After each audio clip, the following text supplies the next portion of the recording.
ইন্নাল মুজরিমিনা ফি দালালিন ওয়া সুউর। জোরে বলি আল্লাহু আকবার।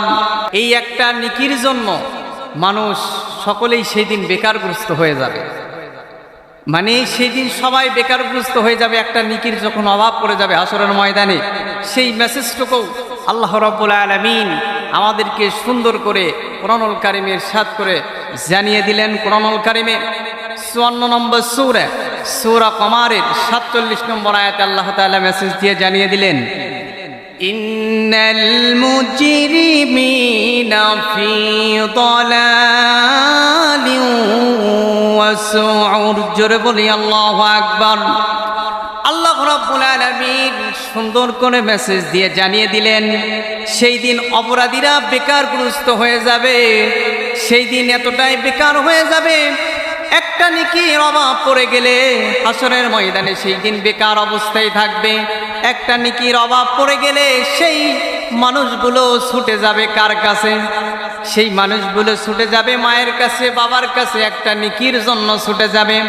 আবার স্বামী যাবে স্ত্রীর কাছে, স্ত্রী যাবে স্বামীর কাছে, সন্তান যাবে বাবা মায়ের কাছে, আবার ভাই যাবে বোনের কাছে, বোন যাবে ভাইয়ের কাছে। এই একটা নেকির অভাব পূরণের জন্য তাদের কাছে ছুটে যাবে, কিন্তু তারা এই একটা নেকির জন্য তারাও তাদের থেকে পলায়ন করবে।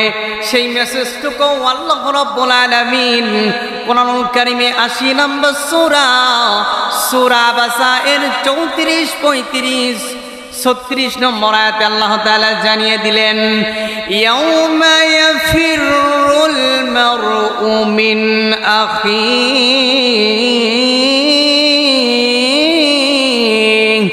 ওয়া উম্মিহি ওয়া আবিহি ওয়া সাহিবাতিহি ওয়া বানিহি। জোরে বলি আল্লাহু আকবার। আল্লাহ রাব্বুল আলামিন সুন্দর করে মেসেজ দিয়ে জানিয়ে দিলেন, এই একটা নেকির জন্য তুমি ছুটে যাবে তোমার মায়ের কাছে, একটা নেকির জন্য তুমি ছুটে যাবে তোমার বাবার কাছে, আবার বাবা মা ছুটে আসবে সন্তানের কাছে। এই একটা নেকির অভাব পূরণের জন্য ছুটে যাবে তোমার পরম আদরের স্ত্রীর কাছে। এই একটা নেকি পূরণের জন্য ছুটে যাবে তোমার ভাই বোনের কাছে। সকলেই তোমার থেকে পলায়ন করবে, কেউ তোমার ডাকে আর সাড়া দিবে না।